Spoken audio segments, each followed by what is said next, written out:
Heavenly Father, I am so thankful for all that you have done for me.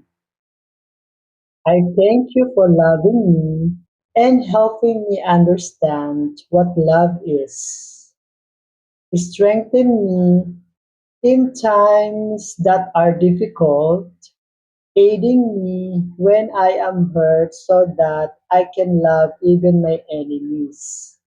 I know that through you all things are possible, and I humbly ask that you help me grow with you in life's journey. In your holy name I pray. Amen. Heavenly Father, I am so thankful for all that you have done for me. I thank you for loving me and helping me understand what love is.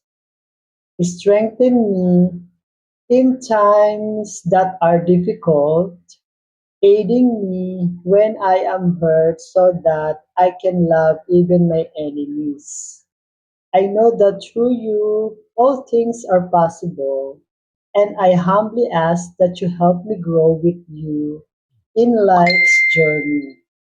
In your holy name I pray. Amen.